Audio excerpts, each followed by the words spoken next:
ठीक है, तो आज हम स्टार्ट करते हैं। तो लोड बैलेंसर के अंदर हम देखेंगे कि लॉग्स हम कैसे कैप्चर कर पाएंगे या लॉग किस तरीके से हमें देखने को मिलेंगे। ठीक है, तो सबसे पहले मशीन्स बना लेते हैं, इंस्टांस, लॉन्च इंस्टांस। और वही मैं दो तीन सर्वर बना लेता हूँ या दो बना लेते हैं, कोई दिक्कत नहीं, दो रख लेते हैं। ठीक है, सर्वर इवेंट 2 और की पेयर हम यूज़ कर लेते हैं पासवर्ड। पासवर्ड फाइल रखी है मेरे पास क्या? मैं एक बार चेक कर लेता हूँ।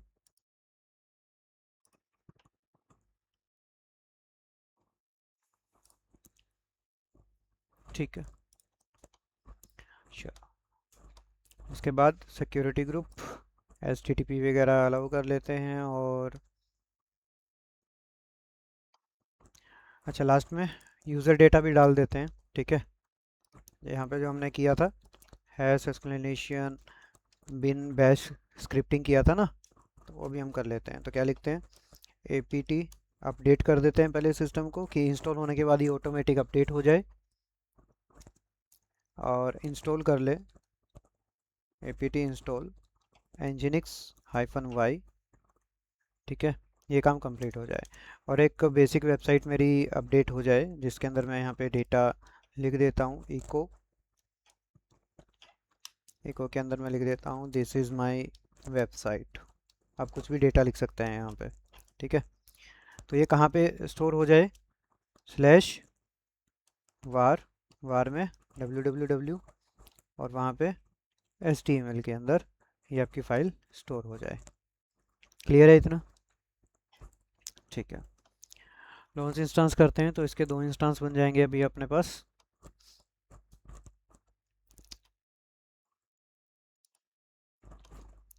सर्वर 1 और सर्वर 2, इनका नाम चेंज कर देते हैं। एक को हम सर्वर 1 कर देते हैं और दूसरे को सर्वर 2 कर देते हैं। ठीक है, दोनों ही इंस्टेंस अपने रनिंग कंडीशन के अंदर है। ठीक है, तो अभी अगर हम बात करें कि सर इंजीनियरिंग सर्विस वगैरह सब चल गया होगा या उस तरीके से जब हम वेबसाइट को एक्सेस करेंगे, और HTTP का भी हमने एक्सेस दे रखा है, राइट? तो एक बार एक चेक कर लेते हैं पब्लिक आईपी को एक्सेस करके यहाँ पे, कि अगर सर्विस वगैरह चल गई होगी सही तरीके से nginx वगैरह की, तो यहाँ पे एक्सेस हमें आ जाएगा। तो HTTPS से हम S को रिमूव कर देते हैं और देखते हैं। ठीक है, तो अभी यहाँ पे दिखा रहा है वेलकम टू nginx। हमारी हमने फाइल भी तो रखी थी, वो कहाँ गई? एक मिनट, इसको कनेक्ट करते हैं, सर्वर को कनेक्ट करते हैं। तो आई थिंक कहीं ना कहीं कोई कमांड में हमारा से मिस्टेक हो गया है। चेक करते हैं एक बार यहाँ पे, sudo su और cd करते हैं स्लैश वार में www में और html में ls करते हैं। अच्छा, फाइल नेम तो हमने यहाँ पे डाला ही नहीं था ना। चलो, हमने सीधा लोकेशन डाल के छोड़ दिया था। तो एक बार एक काम करते हैं, यहाँ पे आके चेक करते हैं ls के नाम से, html के नाम से यहाँ पे वो फाइल बन गई है। ठीक है, तो इसको मूव कर दें। मूव करने के लिए क्या होगा, पहले तो रीनेम कर लेते हैं। मूव कर लेते हैं HTML को, इसका क्या होना चाहिए, नेम होना चाहिए index dot H T M L. L S करते हैं तो index dot H T M L बन गया मेरे पास। अब मैं क्या करता हूँ, इसको एक बार कैट करके ट्राई कर लेते हैं। हालांकि एच टी एम एल का तो ये फोल्डर है, नहीं होना चाहिए। हम्म, चलो, नहीं होगा तो क्या कर देते हैं, फिर से इस फोल्डर को ही रीनेम कर दिया हमने। फोल्डर रीनेम नहीं करना था। ठीक है, क्योंकि एल एस करेंगे तो ये तो फोल्डर है ना हमारा एच टी एम एल का, तो C D H T M L होना चाहिए। यहाँ पे हमारे पास एक इंडेक्स फाइल रखी है nginx की, तो इसको मैं चेंज कर देता हूँ, rm करके इस फाइल को रिमूव कर रहा हूँ और यहाँ पे नई फाइल बना रहा हूँ। तो हमारी जो कमांड में मिस्टेक हमने कर दी थी ना, वो ये वाले किया था, देखना ध्यान से। This is my website. ठीक है, इसको मैं सेव करवा देता हूँ index.html में। तो मैंने लास्ट के अंदर index.html नहीं डाला था, वहाँ पे फाइल का नाम नहीं डाला था, वो डायरेक्ट मैंने लोकेशन डालते ही एंटर कर दिया था, इस वजह से वो मिस्टेक हो गया। ठीक है।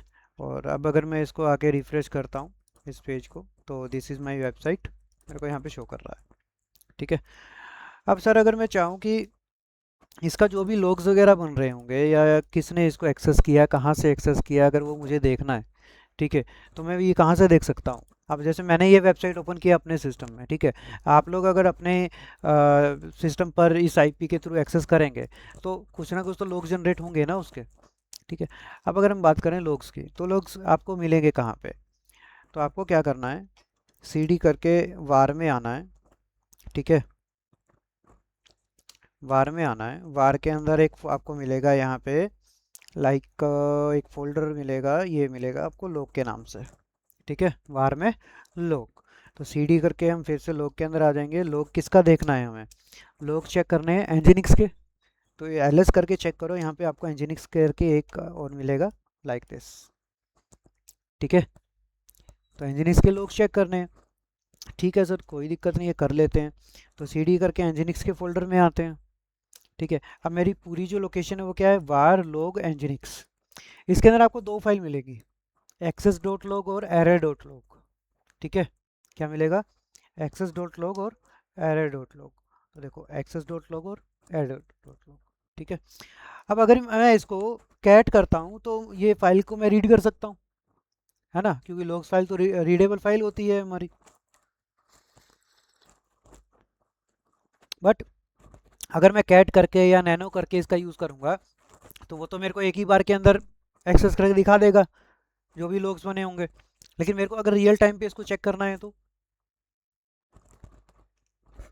कि रियल टाइम पे भी मेरे को लोग यहाँ पे दिखाता रहे, तो वो कैसे करेंगे? तो उसके लिए आप लिनक्स के अंदर कमांड एग्जीक्यूट करेंगे। यहाँ पे क्या लिखेंगे? आप लिखेंगे यहाँ पे टेल, यानी कि लास्ट की वैल्यूज़, क्योंकि टेल का कमांड हमने बेसिक के अंदर तो किया ही था। टेल क्या करता है, फाइल का लास्ट की वैल्यूज़ जितनी आपको देनी होती है आप वो दे सकते हैं, है ना। हाइफन एफ करेंगे, एफ का मतलब फुल। ठीक है। और क्या देखना है भाई, जितने भी लोग फाइल है ना वो दिखा दो। स्टार डॉट लॉग का मतलब, स्टार का मतलब आगे कोई भी नाम हो सकता है, ठीक है, जिसके लास्ट में डॉट लॉग है, वो फाइल मेरे को यहाँ पे करंटली दिखा दो कैसा चल रहा है। तो आप वो भी चेक कर सकते हैं, एक्सेस डॉट लॉग और एल डॉट लॉग की फाइल को जैसे ही आप यहाँ पे एंटर करेंगे, अब आपको दिखेगा यहाँ पे क्या दिख रहा है, ऐसा ध्यान से देखना। अब है तो बहुत सारी इन्फॉर्मेशन। ठीक है। विंडोज़ मशीन के अंदर एक्सेस किया गया है इसका HTML का। ठीक है। और किसने एक्सेस किया सर? ये रहा आईपी एड्रेस,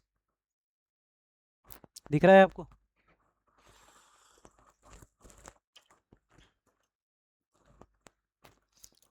किसने एक्सेस किया? ये आईपी एड्रेस एक्सेस कर रहा है। ठीक है। आप एक बार अपने फ़ोन पे एक्सेस करके देखिए, क्या यहाँ पे लोग बनेंगे? ट्राई करो, इसको ओपन करके देखिए। देखते हैं यहाँ पे लोग आने चाहिए उस चीज़ के ना, क्योंकि ये हमने रियल टाइम पे ओपन किया है। तो 106.219.123 और 212 ये मेरा एक आईपी एड्रेस है। जैसे मैं इसको एक्सेस कर रहा हूँ, देखो अब मैं इसको रिफ़्रेश करता हूँ। ठीक है। मैंने इसको 2-3 बार रिफ़्रेश किया तो देखो 2-3 बार और भी आ गया मेरे पास एक्सेस लोग। तो सेम आईपी एड्रेस मेरे को हर बार मिल रहा है। ठीक है। आप एक्सेस कीजिए आईपी एड्रेस 13.206.248.15, ये रहा। हाँ, गूगल पे डायरेक्ट डाल लो HTTP करके। HTTPS से तो नहीं जाएगा क्योंकि हमने HTTP का ही ट्रैफिक अलाउ किया है अभी। तो ये आईपी एड्रेस है, ये रहा 13.206, यस 13.206.248.15। आप ओपन कीजिए और स्क्रीन पे देखिए, यहाँ पे अभी एक और आईपी एड्रेस मेरे को मिल जाएगा कि भाई इसका एक्सेस कौन कर रहा है। ठीक है। HTTP डालो ना, आपने HTTPS डाला होगा। ठीक है। तो देखो जिसने भी एक्सेस किया होगा वो पर्टिकुलर, देखो एक आईपी एड्रेस हो रहा है मेरे पास 120.29 करके। ठीक है। देखो मैं एक्सेस कर रहा हूँ तो 123.212 मिल रहा है। ठीक है, अब किसी और ने एक्सेस किया है तो उसका आईपी एड्रेस ये रहा मेरे पास, ये पूरा एक एक्सेस करके दे रहा है। ठीक है, आपके पास वहाँ पे यही लिखा आया होगा, दिस इज़ माई वेबसाइट करके कुछ पेज करके।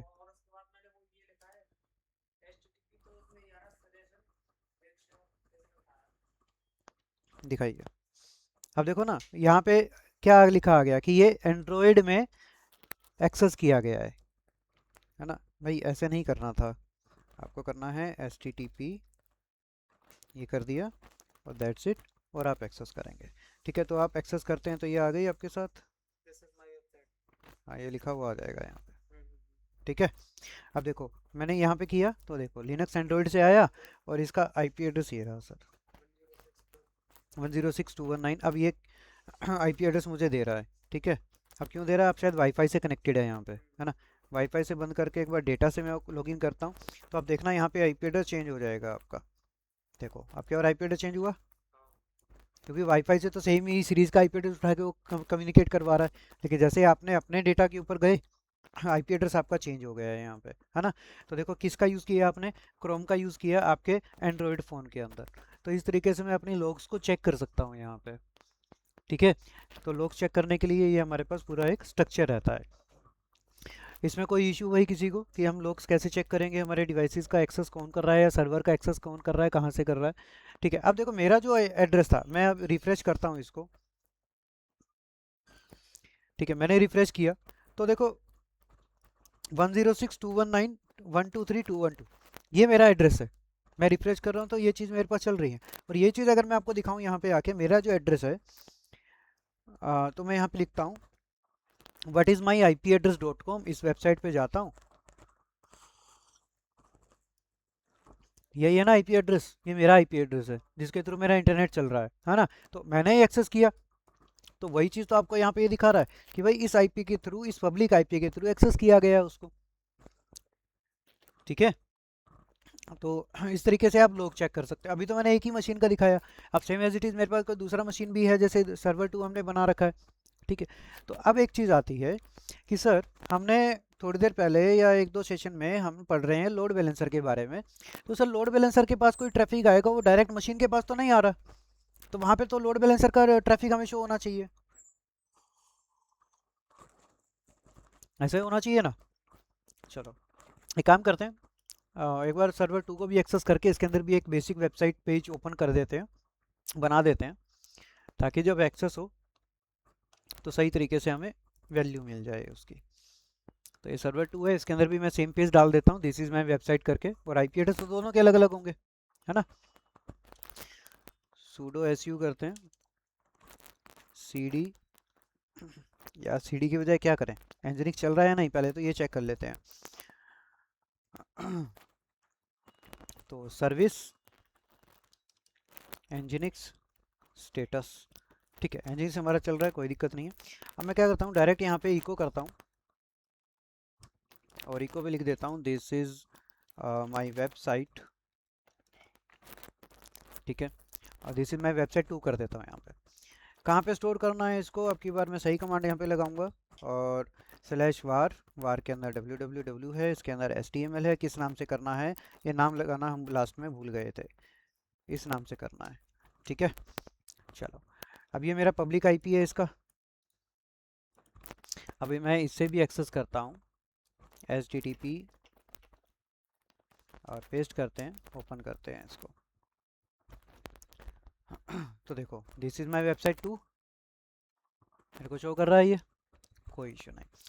अब इसके अंदर भी अगर मैं लॉग चेक करूंगा तो सेम एज इट इज़ मेरे को लॉग्स भी तो मिलने चाहिए यहाँ पे। तो क्या करते हैं, डायरेक्ट हम कर सकते हैं टेल -f, किसके अंदर है, वार में लॉग, वार में एंजिनिक्स, एंजिनिक्स आएगा लॉग आएगा, एक सेकेंड, वार में लॉग, लॉग में एंजिनिक्स, एंजिनिक्स के अंदर मेरे को देखना है star.log फाइल, है ना। तो देखो वही आईपी एड्रेस आ रहा है मेरे वाला यहाँ पे 106.219.123.212, क्योंकि इसको भी मैं एक्सेस यहीं से कर रहा हूँ और पहले वाले को भी एक्सेस यहीं से कर रहा हूँ, है ना। अब अगर हम बात करें लोड बैलेंसर बना के कि लोड बैलेंसर के अकॉर्डिंग तो यहाँ पे आईपी चेंज होना चाहिए, क्योंकि लोड बैलेंसर अपना एक अलग से एक्सेस देता है काम करने का, है ना, वो यूआरएल बेस दे रहा है, डीएनएस एक काम बना के दे रहा है। तो फटाफट से क्या करते हैं, टारगेट ग्रुप बनाएंगे, क्योंकि लोड बैलेंसर के लिए हमें टारगेट ग्रुप चाहिए होता है। इंस्टेंस बेस बनाते हैं, टारगेट ग्रुप का नाम यहाँ पे डाल देते हैं, जस्ट लाइक हम क्या कर रहे हैं, लोग के नाम से बना देते हैं, ठीक है ना, लोग लोड बैलेंसर, इस तरीके से नाम दे देते हैं हम यहाँ पे। IPv4 के हिसाब से रहेगा, बेसिक ये सारा सेम रहने वाला है। हेल्थ चेक भी सेम करेंगे, टारगेट ऑप्टिमाइज़र ठीक है ये रहेगा एज इट इज़, और नेक्स्ट करेंगे। इंस्टांस हम सारे इंस्टांस को ऐड कर देते हैं और इंक्लूड कर देते हैं, ठीक है, नेक्स्ट कर देंगे और क्रिएट टारगेट ग्रुप हो जाएगा। तो टारगेट ग्रुप मेरा अभी हेल्दी में कुछ भी आया नहीं है, थोड़ा सा टाइम लेगा ये हेल्दी करने में, क्योंकि वो चेक कर रहा होगा इंटरनल कम्युनिकेशन। तब तक हम लोड बैलेंसर बना लेते हैं। तो लोड बैलेंसर पे आते हैं, मैं एप्लीकेशन ही बना रहा हूँ यहाँ पे। तो यहाँ पे हम बना देते हैं एप्लीकेशन लोड बैलेंसर लोग के नाम से, ठीक है। इंटरनेट फेसिंग रहेगा, और ये हम पूरा सेलेक्ट कर लेते हैं यहाँ पे, साउथ 1A B C। और देखो डिफ़ॉल्ट ग्रुप तो यूज़ करना नहीं है, तो सिक्योरिटी ग्रुप हम यहाँ पे यूज़ कर लेते हैं, नया बना लेते हैं यहाँ पे सिक्योरिटी ग्रुप इसके लिए। तो सिक्योरिटी ग्रुप में क्या कर देंगे, लोग के नाम से बना लेते हैं, लोग लोड बैलेंसर के नाम से, SG के नाम से बना लेते हैं, ठीक है। इसको हम डाल देते हैं डिस्क्रिप्शन में, ऐड रूल कर देते हैं HTTP का ट्रैफिक और एनीवेयर अलाउ, और क्या करते हैं इसको क्रिएट कर देते हैं, ठीक है। अब आते हैं यहाँ पे, डिफ़ॉल्ट की बजाय हम सेलेक्ट करेंगे यहाँ पे अब लोग लोड बैलेंसर SG, ये हमारा यहाँ पे ग्रुप सिक्योरिटी ग्रुप है। देन आफ्टर फॉरवर्ड के अंदर लोग LB को मैं सेलेक्ट कर लेता हूँ, ठीक है, क्योंकि इसके अंदर मेरे दोनों सर्वर्स हैं, है ना।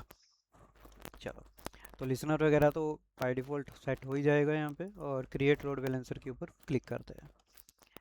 अब आते हैं लोड बैलेंसर्स पे, तो अभी प्रोविजनिंग पे है, थोड़ा सा टाइम लेगा ये अब होने में, ठीक है। और ये क्या दिया होगा इसने मेरे को, एक DNS IP दिया होगा, है ना।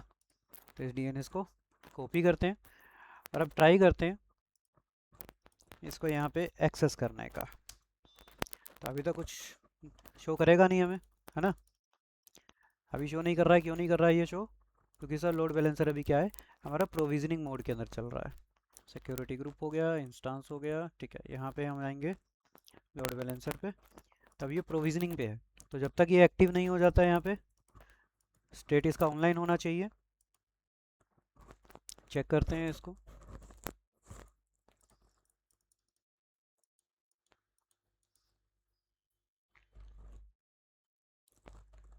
क्योंकि देखो लोग्स का हम क्यों यहाँ पे चेक कर रहे हैं।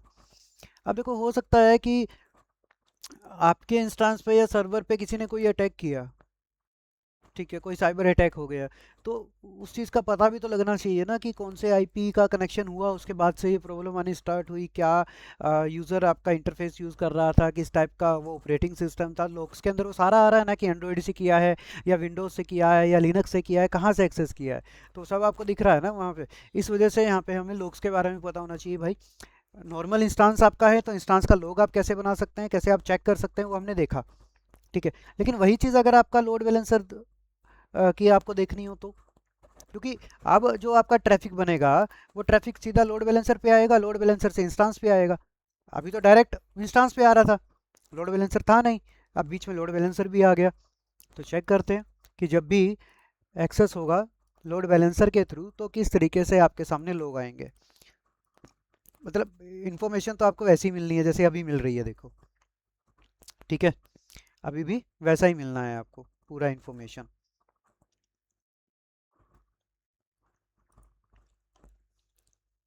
अब देखो यहाँ पे एक चीज़ और आपको दिख रही होगी, ये चल रहा है ना ELB हेल्थ चेकर। तो हेल्थ चेकर कौन कर रहा है, वो लोड बैलेंसर ही तो कर रहा है, ठीक है। और HTTP का ये 200 क्या होता है, ओके मैसेज होता है 200 हमारा, ठीक है। अब देखो ये फिर से आपका चल रहा है, तो ये तो चलता रहेगा, यहाँ पे आपको लाइव दिखता रहेगा। अगर आपने कमांड लगा रखा है टेल हाइफन एफ वगैरह का, है ना, तो आपको ये लाइव शो करता रहेगा कि भाई आपका लोड बैलेंसर जो है वो चेक कर रहा है हेल्थ को। ठीक है, तो कब तक करेगा ये? हर 5 सेकंड में या हर 10 सेकंड में, जो भी हमने हेल्थ चेकर का टाइम लगा रखा होगा उसके हिसाब से ये मैसेज भेजता रहेगा इसको, पिंक की टाइमिंग के हिसाब से, है ना। तो चेक करते हैं। तो ये हमारा एक्टिव हो गया है यहाँ पे।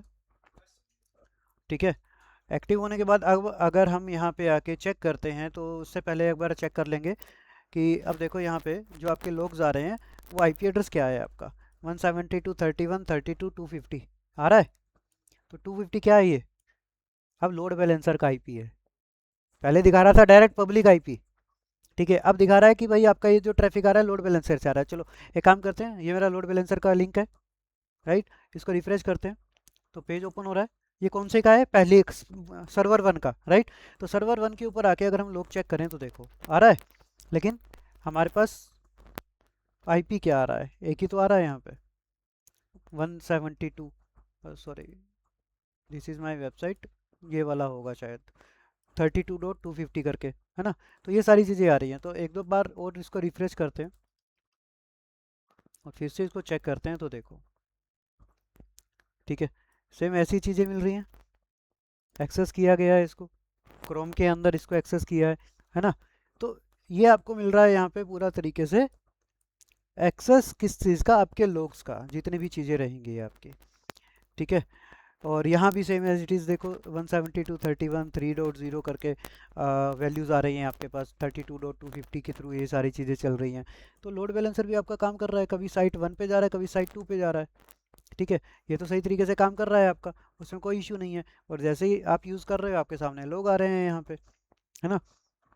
अब क्या होता है, फॉर एग्जांपल कि अभी जैसे हमने ये पेज को ओपन कर रखा है, ठीक है, और मैं क्या करता हूँ, एक बार इसको इंस्पेक्ट करके ट्राई करते हैं कि तो यहाँ पे हमारे पास एक नेटवर्क का सेक्शन होता है। ठीक है, हालांकि वो मैं आपको बताऊंगा नेटवर्क लोड बैलेंसर जब करेंगे, बट एक बार हम बेसिक चेक करते हैं। मैं इसको रिफ्रेश करता हूँ तो देखो यहाँ पे कुछ ट्रैफिक बना होगा, और ये हमारा क्या है? लिंक यहाँ पे कौन से वाला? यही जो हम यूज़ कर रहे हैं अपना लोड बैलेंसर का लिंक। अब इसको ओपन करके चेक कीजिए यहाँ पे आपके पास जो ऑप्शंस आ रहे हैं वो क्या क्या है। ठीक है, यहाँ पे आपके पास, जूम करते हैं इसको थोड़ा, हालांकि जूम पे तो थोड़ा सा गड़बड़ हो जाएगा। ओके, तो देखो स्टेटस कोड क्या है? 200, मतलब सही तरीके से काम कर रहा है। ठीक है, रिमोट एड्रेस क्या है? 13205 करके एक हमारे पास एड्रेस आ रहा है इसके अंदर। ठीक है, उसके बाद strict origin when cross origin, ये आपका पॉलिसी वगैरह के बारे में बता रहा है। ठीक है, कीप लाइव मैसेजेस, और ये किस टाइम पे एक्सेस किया गया। ठीक है, तो ये देखो सर्विस कौन सी यूज़ की गई? एंजिनिक सर्विस यूज़ की गई, है ना। तो ये पूरी इन्फॉर्मेशन आपको यहाँ पे मिलती है। ठीक है, लेकिन एक चीज़ मैंने आपको और बताया था कि हम स्टिक भी कर सकते हैं, स्टिकीनेस का एक ऑप्शन बताया था आपको, है ना। स्टिकीनेस का मतलब क्या है कि कोई भी यूज़र आया, उसने एक सर्वर को एक्सेस किया, और मैं चाहता हूँ कि कोई भी यूज़र जब पहली बार जिस सर्वर को एक्सेस कर रहा है तो कुछ टाइम तक वो उसी सर्वर का यूज़ करता रहे हमेशा, वो बार बार सर्वर चेंज ना करे। ठीक है, तो उसके लिए यहाँ पे हमारे पास क्या आना चाहिए? कुकीज़ का एक ऑप्शन आता है, वो अभी नहीं आ रहा है। क्यों नहीं आ रहा है सर? क्योंकि चेक करते हैं हमारे लोड बैलेंसर में, हम कुछ एट्रीब्यूट्स के ऊपर बात करते हैं, एडिट लोड बैलेंसर एट्रीब्यूट होते हैं। ठीक है, तो एट्रीब्यूट के अंदर जब हम आते हैं तो आपको यहाँ पे मिलता है कि सर आपका कनेक्शन आइडल टाइम आउट क्या रहने वाला है? 1 घंटे का रहने वाला है। ठीक है, H T T P client keep live duration, ये भी आपका क्या है? 1 घंटे का है। चलो ठीक है, आप इसको मान लो 1 दिन का कर दिया या बढ़ा दिया इसका टाइम, कोई दिक्कत नहीं। ठीक है, packet handling, x forwarded for header, x forwarder का मतलब क्या होता है? कोई बता सकता है? एक्स फॉरवर्डर क्या है यहाँ पे?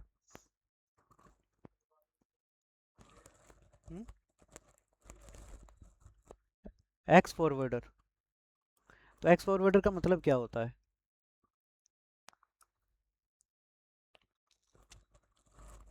देखो अब आपका जो ट्रैफिक आ रहा है वो आपके लोड बैलेंसर पे आ रहा है, राइट। तो लोड बैलेंसर के बाद आपका वो ट्रैफिक जा रहा है आपके इंस्टांस पे। तो जो आपका लोड बैलेंसर है वो यहाँ पे काम कर रहा है एज ए फॉरवर्डर। तो लोड बैलेंसर को यहाँ पे बोला जाएगा कि आपका क्या है? ये एक्स फॉरवर्डेड है फॉर हेडर्स के लिए। ठीक है, देन आफ्टर बात करेंगे अवेलेबिलिटी जोन की रूटिंग कॉन्फ़िगरेशन, तो ये बाय डिफ़ॉल्ट इसका डिसेबल रहता है, ये आगे चल के करेंगे। प्रोटेक्शन, प्रोटेक्शन क्या है? डिलीट ना हो, एक्सीडेंटली कोई इसको डिलीट ना कर दे, तो ये प्रोटेक्शन आप लगा सकते हो यहाँ पे। अब देखो यहाँ पे आ रहा है लॉगिंग का, जहाँ पे आपके पास एक्सेस लॉग्स दिखा रहा है, ठीक है। तो एक्सेस लॉग के बारे में आगे चल के हम जब S3 बकेट करेंगे, क्योंकि जितने भी लोड बैलेंसर के जो लॉग्स होंगे, लोड बैलेंसर के खासकर, वो सारे लोग आपके स्टोर होते हैं S3 बकेट के अंदर, ठीक है। चाहे वो कनेक्शन लोग हो, हेल्थ चेक लोग हो, या हेल्थ चेक लोग, या एक्सेस लोग। तो आप किसी के ऊपर भी क्लिक करेंगे तो आपको बोलेगा भाई S3 बकेट का यूआरएल दीजिए क्या है। अगर आपने बना रखा होगा तो आप S3 बकेट को आप यहाँ पे लोकेशन दोगे, तो आपके सारे लोग कहाँ स्टोर होंगे, S3 बकेट के अंदर स्टोर होंगे, ठीक है। ये सारी चीज़ मैं आपको बताऊंगा जब मैं S3 बकेट और नेटवर्क लोड बैलेंसर करेंगे उस चीज़ उस टाइम के ऊपर। तो same as it is connection लोग भी आपको यहाँ पे मिलते हैं, और एज इट इज़ आपको हेल्थ चेक लोग भी आपको कहाँ मिलेंगे, S3 बकेट के अंदर ही मिलेंगे। S3 का यूआरएल पूछ रहा है आपसे, है ना। तो ये सारी चीज़ें आपकी इस तरीके से काम करती हैं। देन आफ्टर और क्या कर सकते हैं, ये तो चलो इसकी डिटेल हो गई यहाँ से। हम्म,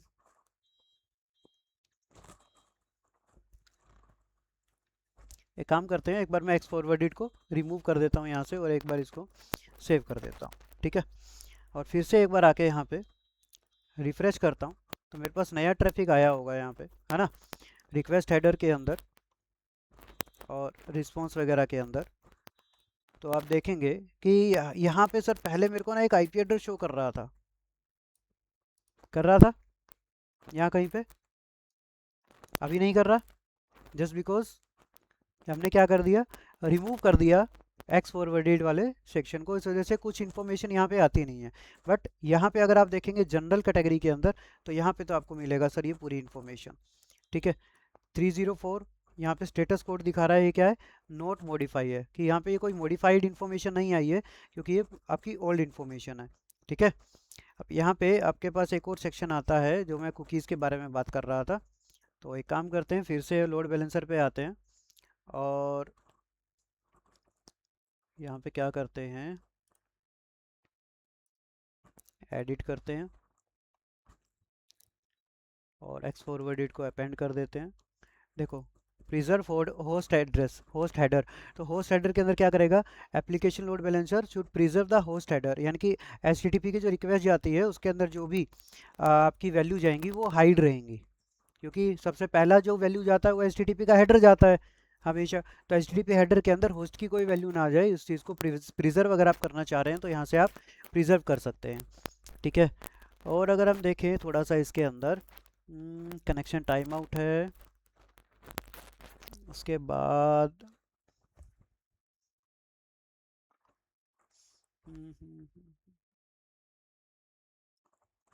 क्रोजोन शिफ्टिंग के बारे में बात करेंगे, प्रिजर्व करना है, ठीक है।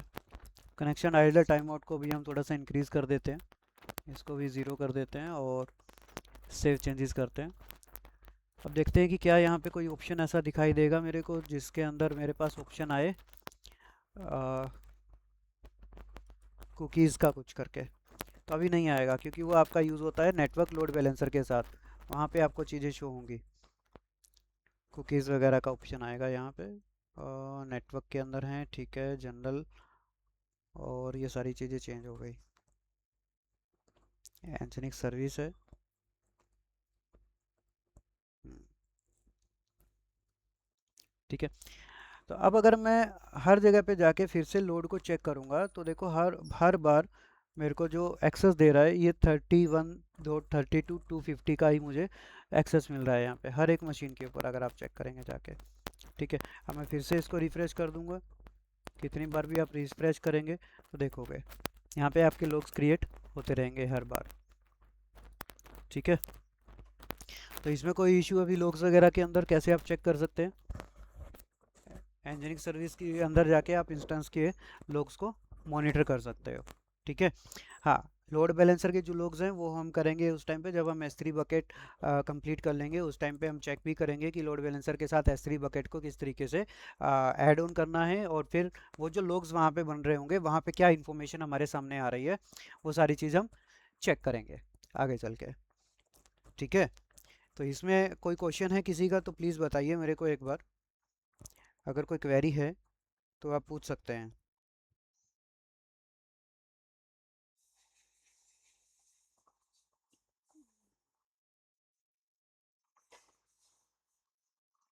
यस, जो ऑनलाइन है, कोई कुछ पूछना चाहता है इस बारे में? Load balancers and logs.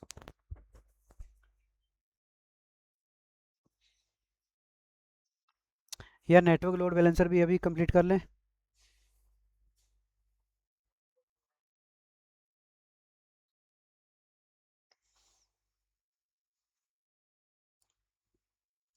वो है। Okay, bye. सो अभी स्टॉप करते हैं सेशन को यहाँ पे।